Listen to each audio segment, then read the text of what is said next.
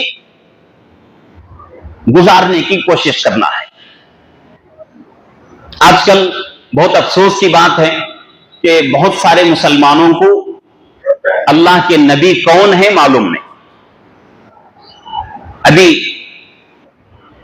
ایک ہفتہ 10 دن پہلے ایک ویڈیو آیا تھا، وہ ویڈیو کہاں کا ہے معلوم نہیں۔ بہت سارے لوگ جو ہیں یوٹیوب پر کیا کرتے ہیں، بہت سارے جو ویڈیوز وغیرہ بناتے ہیں، تو ایک کوئی عالم صاحب تھے، انہوں نے کیا کیا، مائک لے کر ایک آدمی کے پاس جا کر ان سے سوال کیا کہ بھئی ہمارے نبی کون ہیں بتاؤ۔ مسلمان تھا، اس کا جواب کیا تھا، ہمارے نبی حضرت موسیٰ علیہ السلام۔ امت کا حال یہ ہے کہ ہم کو ہمارے نبی کون معلوم نہیں، اور اگر معلوم ہے تو ان کا نام کیا، ان کے امی ابا کا نام کیا، دادا دادی نانا نانی، بہت سارے لوگوں کو معلوم ہے۔ اللہ کے نبی کا نام دنیا کے اندر 2 نام مشہور تھے، ایک محمد اور ایک احمد، اور ان دونوں ناموں کا تذکرہ قرآن کے اندر موجود ہے۔ محمد سورہ محمد کے اندر، جس پر 7ویں پارے کے اندر ایک سورت ہے، سورہ محمد، اللہ کے نبی صلی اللہ علیہ وسلم کے نام سے اللہ نے سورت کا نام رکھا۔ اس میں یہ آیت شریفہ موجود ہے، محمد الرسول اللہ، اللہ کے نبی کا نام محمد وہاں موجود ہے۔ اور دوسرا نام احمد، یہ جس پر 8ویں پارے میں سورہ صف، سورت کا نام سورہ صف ہے، اس کے اندر احمد والا نام جو ہے وہاں اس کا تذکرہ ہے۔ تو یہ 2 نام دنیاوی نام ہیں، ایک محمد اور ایک احمد، ذاتی نام۔ صفاتی تو بہت سارے نام ہیں، جیسے کہ یاسین ہے، مدثر ہے، مزمل ہے، طٰہٰ ہے، یہ صفاتی نام ہیں، یہ بہت سارے نام ہیں، لیکن ذاتی نام 2 ہیں، ایک محمد اور ایک احمد۔ اور اسی طریقے سے آپ کے ابا کا نام عبداللہ تھا اور امی کا نام آمنہ تھا، ان کو اپنے ذہن میں رکھنا ضروری ہے۔ ہم مسلمان ہیں، اللہ کے نبی کی امت میں ہیں، اگر ہم کو نبی کا نام معلوم نہیں اور ان کے امی ابا کا نام، دادا دادی کا نام، نانا نانی کا نام معلوم نہیں، تو ہم کیا مسلمان؟ ہم اللہ کے نبی کی امت کا حق، امت میں ہونے کا حق کیا ادا کر رہے ہیں؟ جب ان کے نام معلوم نہیں تو اللہ کے نبی کی سیرت کو کیسے اپنائیں گے؟ تو اس لیے ان ناموں کو اپنے ذہن میں رکھنا ہے۔ اللہ کے نبی کے 2 ذاتی نام ہیں، ایک محمد اور ایک احمد، اور آپ کے ابا کا نام عبداللہ اور امی کا نام آمنہ، دادا کا نام عبد المطلب اور دادی کا نام فاطمہ، پردادا کا نام ہاشم اور پردادی کا نام سلمہ، نانا کا نام وہب اور نانی کا نام برہ۔ کم سے کم اتنے نام ذہن میں رکھنا ہے۔ فاطمہ، سلمہ، یہ ہمارے بچوں میں بہت سارے بچیوں کے نام ہیں، ان کو ذہن میں رکھنا کوئی مشکل نہیں۔ اور اسی طریقے سے آپ کے دادا کا نام عبد المطلب، یہ بھی کوئی بڑا مشکل نام نہیں ہے۔ اسی طریقے سے پردادا کا نام ہاشم، بہت سارے لوگوں کا نام ہاشم ہے، نانا کا نام وہب اور نانی کا نام برہ ہے۔ یہ 2 نام ہم کو نئے معلوم ہوتے ہیں، لیکن پھر بھی ان کو اپنے ذہن میں رکھنا، ان کو یاد رکھنا ضروری ہے۔ تو اللہ کے نبی پاک صلی اللہ علیہ وسلم کی سیرت، دنیا کی سیرت، اس کی مکمل جو زندگی ہے وہ 60 پر 3 سال کی زندگی، 40 سال نبی بننے سے پہلے اور 20 پر 3 سال نبی بننے کے بعد۔ اب مکہ المکرمہ میں آپ کی پیدائش ہوئی، پیدا ہونے کے بعد، پیدا ہونے سے پہلے حضرت عبداللہ یعنی آپ کے والد ان کا انتقال ہو چکا تھا اور امی جان موجود تھی، پیدا ہو گئی. عرب کا جو ہے قانون اور ایک جو ہے سنت تھی عرب کی کہ بچے پیدا ہونے کے بعد بڑے شہر میں خاص کر بچے پیدا ہوتے تو وہ لوگ کیا کرتے تھے، اپنے بچوں کو کچھ دن اپنے پاس رکھ کر، چھوٹے بچے ابھی جو پیدا ہوئے ہیں وہ بچے 1 ہفتہ 10 دن رکھ کر ان بچوں کو دیہات میں بھیج دیتے تھے، کسی قریے میں کھیڑے میں بھیج دیتے تھے. کیوں؟ وہ لوگ یہ سمجھتے تھے کہ بھئی قریے کا جو آب و ہوا ہے، وہاں کا جو موسم ہے وہ اچھا ہوتا ہے اور بچے کی پرورش بہت ہی اچھی طریقے سے ہوگی. تو اسی طریقے سے اللہ کے نبی پاک صلی اللہ علیہ وسلم کو بھی دائی حلیمہ رضی اللہ عنہا کو دے دیا جاتا ہے اور 2 سال تک آپ جو ہیں اللہ کے نبی صلی اللہ علیہ وسلم کو دودھ پلاتی ہیں. بہت لمبا واقعہ ہے، لیکن ان تمام واقعات کو بولنا مقصود نہیں ہے. کچھ ضروری باتیں جو ہیں عرض کرنا ہے. اللہ کے نبی پاک صلی اللہ علیہ وسلم جوان ہوئے، پورا مکہ جانتا تھا کہ اللہ کے نبی صلی اللہ علیہ وسلم کتنے اخلاق والے تھے، کتنے اچھے تھے. جب 40 سال کی آپ کی زندگی ہوئی، سیرت پہ لکھا ہوا ہے، سیرت حلبیہ کتاب ہے اور سیرت کے اوپر بہت ہی بہترین کتاب ہے. ہمارے علماء کا اتفاق ہے کہ جو بھی عالم سیرت حلبیہ کا مطالعہ نہیں کرتا وہ عالم نہیں ہے. تو اتنی بہترین کتاب ہے اللہ کے نبی صلی اللہ علیہ وسلم کی زندگی پر. تو اس کے اندر جو ہے یہ تمام باتیں لکھی ہوئی ہیں کہ اللہ کے نبی پاک صلی اللہ علیہ وسلم جوان ہوئے، آپ کی عمر 20 سال کی ہو گئی تو حضرت خدیجہ رضی اللہ عنہا مکے کی بڑی مالدار خاتون تھی. ان کے پاس بہت سارا مال تھا، بہت سارے پیسے تھے، بہت سارے جو ہے اونٹ تھے، سب کچھ ان کے پاس تھا. لیکن ان کے شوہروں کا جو ہے انتقال ہو چکا تھا. تو اس کے بعد حضرت خدیجہ رضی اللہ عنہا نے کسی مرد سے نکاح نہیں کیا اور اس کے چند دن کے بعد اللہ کے نبی صلی اللہ علیہ وسلم کی اخلاق کے تعلق سے بات معلوم ہوتی ہے کہ بھئی محمد کے اخلاق اتنے اچھے ہیں، اگر ان کو تجارت کا سامان دے کر بھیجیں گے تو بہت ہی اچھا فائدہ ہم کو ملے گا. تو حضرت خدیجہ رضی اللہ عنہا کیا کرتی ہیں، اپنے غلام میسرہ ان کا نام تھا، ان کو بلا کر کہتی ہیں کہ محمد کو بلا کر لاؤ اور ان کو جو ہے اس بات پر راضی کرو کہ وہ ہمارے اونٹ اور ہمارا تجارت کا مال ملک شام لے کر جائیں گے، لے جا کر وہاں پورے جو ہے مال کو بیچیں گے، پیسے واپس لا کر دیں گے، اس کے اوپر ہم ان کو اتنا پیسہ دیں گے.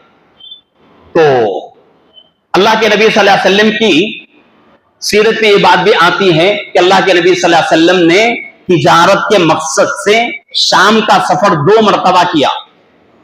ایک مرتبہ بچپن میں اپنے جو ہے چچا جان کے ساتھ اور ایک حضرت خدیجہ رضی اللہ عنہا کے مال کو لے جا رہے ہیں جوان ہونے کے بعد. تو جانے آنے میں بہت ساری جو ہے حضرت خدیجہ رضی اللہ عنہا کے جو غلام تھے میسرہ، بہت سارے واقعات دیکھتے ہیں ان کی، یعنی اللہ کے نبی کی امانت داری، اللہ کے نبی کے اخلاق دیکھتے ہیں. تو آ کر حضرت خدیجہ رضی اللہ عنہا کو بول دیتے ہیں کہ محمد کے اخلاق ایسے ہیں، ان کی امانت داری ایسی ہے، ان کی دیانت داری ایسی ہے. لا کر پورا حساب کر کے مال پیسہ سب واپس کر دیتے ہیں.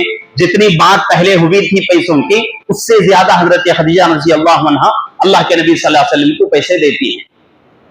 اب یہاں سے حضرت خدیجہ رضی اللہ عنہا کے دل میں اللہ کے نبی کی محبت آتی ہے. اب سوچتی ہیں کہ کسی بھی طرح اللہ کے نبی سے میری شادی ہو جائے، میرا نکاح ہو جائے.